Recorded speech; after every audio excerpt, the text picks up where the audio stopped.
Oke, hari ini kita akan bahas mengenai takabur dan silakan dibuka LKS halaman 36.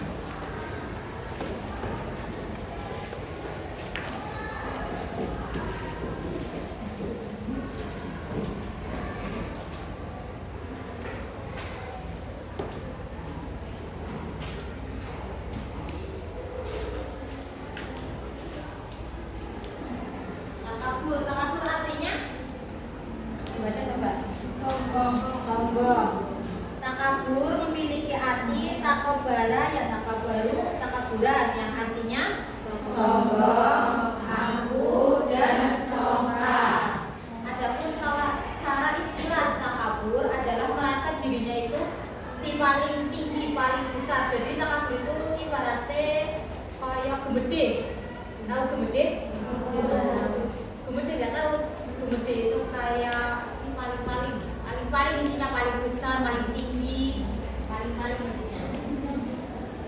Jadi takabur artinya apa? Sombong, angkuh,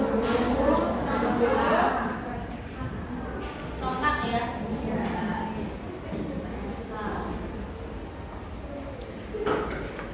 Lawan dari takabur apa? Tawadu artinya rendah hati. Lawan dari takabur yaitu tawadu, rendah hati. Coba kalian baca bareng Quran surah Al-A'raf ayat 36. 36 coba.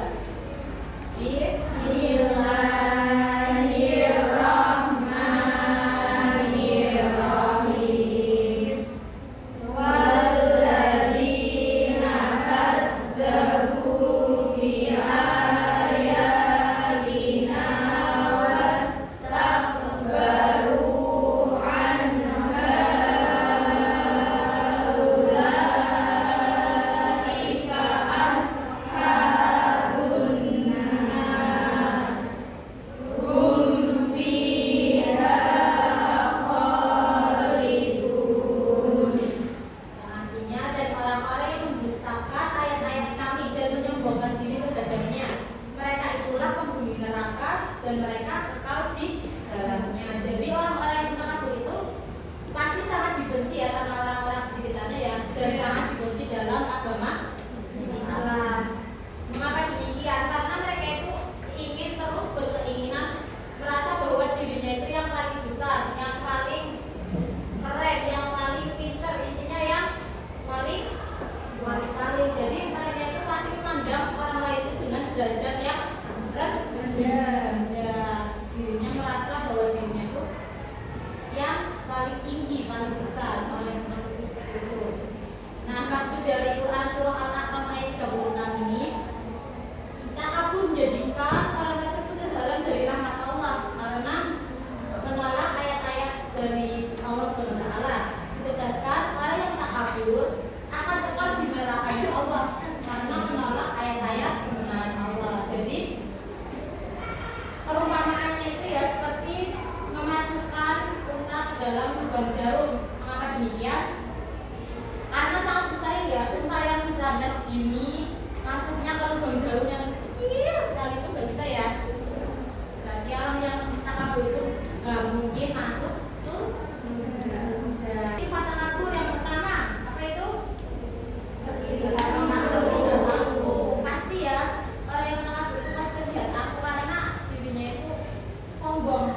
Enggak. Semut? Enggak. Ringan ya. Jadi walaupun seberat zarah saja orang yang memiliki sifat takabur itu pasti tidak akan masuk surga.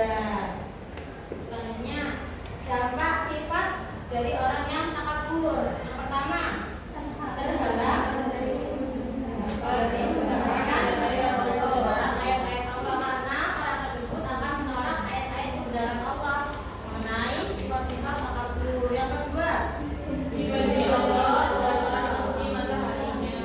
Itu sudah pasti ya. Yang ketiga, mendapatkan kehinaan dan siksaan akhirat, karena mereka yang orang takabur itu pasti masuk ke neraka, jadi pasti mendapatkan siksaan akhirat. Nah, bagaimana sih kita harus menghindari dari sifat-sifat orang yang takabur? Yang pertama itu adalah menumbuhkan rasa keimanan, mendekatkan diri kepada Allah. Itu caranya gimana? Menumbuhkan rasa keimanan dan mendekatkan diri. Caranya dengan sholat 5 waktu ya. Terus habis sholat berzikir terus kepada Allah. Lalu yang kedua, bersikap tawadhu. Tadi tawadhu apa? Rendah hati. Yang ketiga, menunjukkan kesadaran untuk menghormati antar sesama. Yang keempat, memahami kekurangan dan kelemahan dirinya sendiri. Jadi orang yang takabur itu pasti kan merasa kurang terus-menerus ya dalam hatinya, karena merasa bahwa dirinya itu kurang. Orang lain itu pasti mendapatkannya lebih-lebih. Orang yang takabur itu pasti merasa seperti itu. Jadi dirinya itu harus sadar bahwa oh, saya juga pasti memiliki kekurangan dalam diri saya, gitu ya. Nah, yang kelima, mengendalikan diri dari emosi dan hal-hal yang dapat memunculkan sikap membanggakan diri atau sombong. Yang keenam, ada dalam urusan duniawi, kan gak mesti kita selalu di atas ya. Jadi kehidupan itu seperti roda unta, kita tidak akan terus-menerus di atas. Kita ada kalanya melihat yang di bawah ya. Lalu yang terakhir, membiasakan diri untuk bersyukur pada Allah Subhanahu wa Ta'ala. Gimana kalian paham nggak mengenai takabur? Jadi takabur itu apa artinya tadi? Sombong, angkuh, dan sombong. Oke. Itu seperti iri. Hasad itu iri. Iri dengki ya. Hasad itu lebih kejam daripada takabur. Karena apa? Hasad itu benar-benar tidak merasa senang dengan keberhasilan orang lain. Jadi bagaimanapun caranya, orang yang memiliki sifat hasad ini akan memikirkan caranya agar orang lain itu lebih rendah dari dirinya, dan hanya dia yang akan mendapatkan kebahagiaan tersebut atau keberhasilan tersebut. Dijelaskan dalam Quran surah An-Nisa ayat 32. Janganlah kamu berangan-angan atau iri hati terhadap apa yang telah dilebihkan oleh Allah kepada sebagian kamu dan sebagian yang lain. Bagi laki-laki ada bagian dari apa yang mereka usahakan, dan bagi orang tua ada pun bagian dari apa yang mereka usahakan. Mohonlah pada Allah sebagian dari karunia-Nya. Sesungguhnya Allah adalah Maha mengetahui segala sesuatu. Jadi maksudnya itu kita tidak boleh merasa iri dengan keberhasilan yang orang lain dapatkan. Pasti Allah itu memberikan sudah sesuai takarannya ya. Gak mungkin semisal Kak Devi mendapatkan nilai 80, lalu Kak Aul mendapatkan nilai 85, padahal memang pada kenyataannya Kak Aul mendapatkan nilai 85 itu karena sudah belajar bersungguh-sungguh. Jadi nggak mungkin tanpa alasan. Kita tidak boleh iri terhadap kelebihan orang lain. Berikutnya jenis-jenis hasad. Ada berapa jenis hasad menurut Imam Al-Ghazali? Yang pertama, menginginkan keimanan orang lain dan dia mendapatkan kebahagiaannya. Ya, jadi orang yang memiliki sifat hasad yang pertama ya, jenis yang pertama itu mengharapkan hilangnya kenikmatan orang lain dan hanya dia yang boleh mendapatkan kenikmatan tersebut. Lalu yang kedua, menghinakan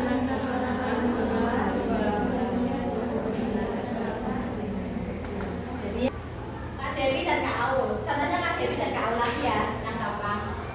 Kak Dewi dan Kak Aul sama-sama mendapatkan kebahagiaan, tetapi orang yang memiliki sifat hasad itu pasti tidak akan senang jika melihat Kak Aul dan Kak Dewi mendapatkan kebahagiaan.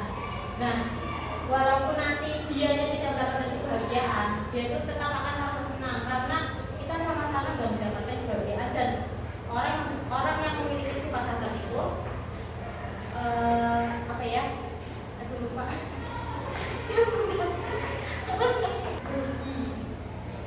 Jadi orang yang memiliki sifat hasad itu senang apabila orang lain menderita dan dia itu akan merasa bahagia. Yang ketiga, jenis yang ketiga,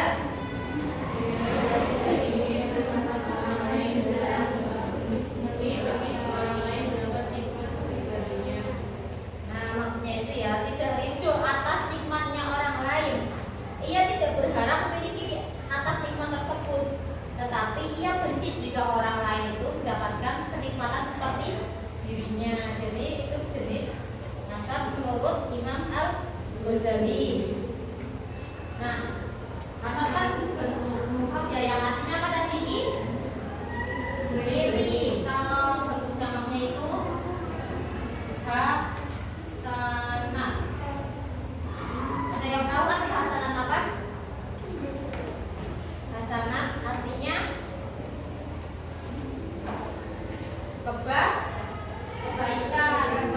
kebaikan karena ini bentuk jamak. Kebaikan.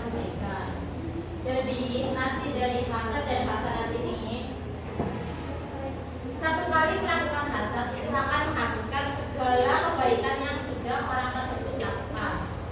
Takut ya?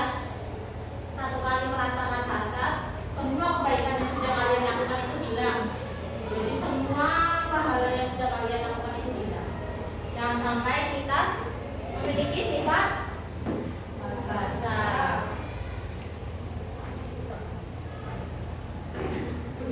Oh. Jadi paham nggak penjelasan takabur dan hasad? Takabur itu sombong, aku congkak. Kalau hasad iri.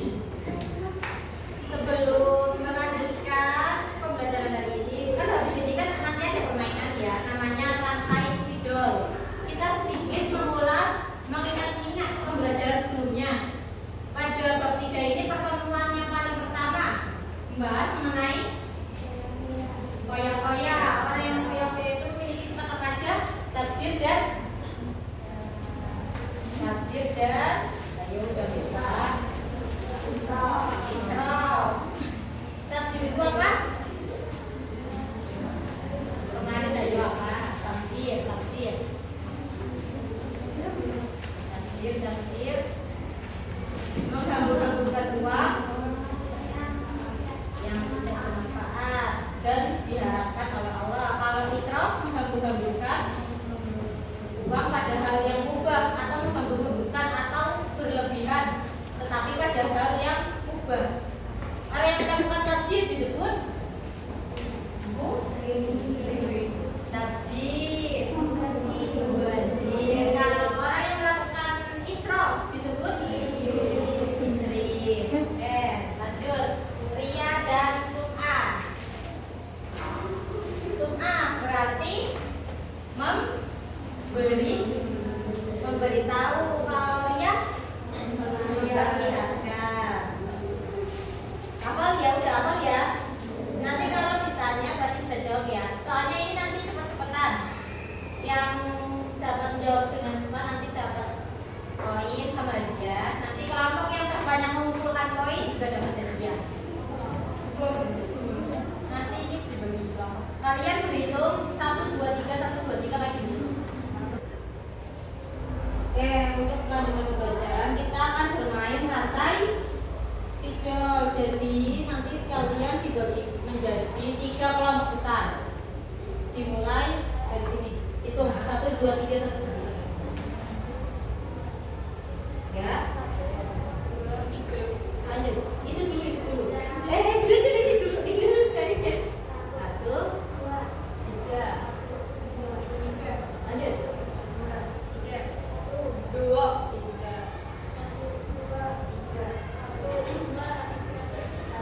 2, 1. Nah, kelompok 1 ya. Ini nanti juga ganti lagi ya meja-mejanya. Kelompok 1 sini. Dari sini kelompok 1, kelompok 2 sama kelompok 3. Jadi nanti itu cara bermainnya gini ya. Saya akan membacakan soal-soalnya. Nanti kelompoknya itu cepet-cepetan jawab, tapi caranya. Jadi yang berdiri paling depan dari perwakilan kelompok, dari setiap kelompok, ngambil spidol kayak gini ya. Terus dilanjut ke orang berikutnya, belakangnya. Kalau sampai jatuh berarti diulang dari depan, ngambil lagi dari bawah. Kayak gini. Paham? Jadi 1 sini, ayo cepetan. Bangun. 1, 2, 3.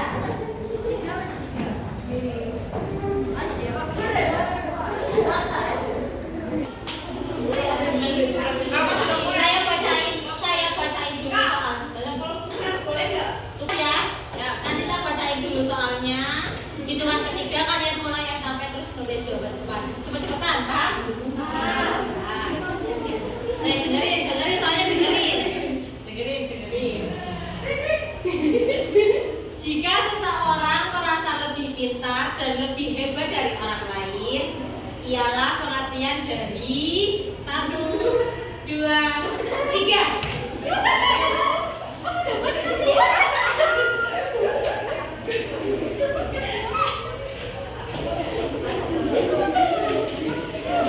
Sampai mana sih?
tafsir dan israf. Kak Devi kan sudah menjelaskan. Orang yang melakukan tafsir dan israf termasuk perilaku buruk atau masmuma. Pertanyaannya dari masmuma. Apa? Masmuma. Iya, berarti kebalikannya dari masmuma itu. Perilaku yang baik itu namanya apa? Coba. 1, 2, 3.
Ya, Mas Sumba itu tadi apa?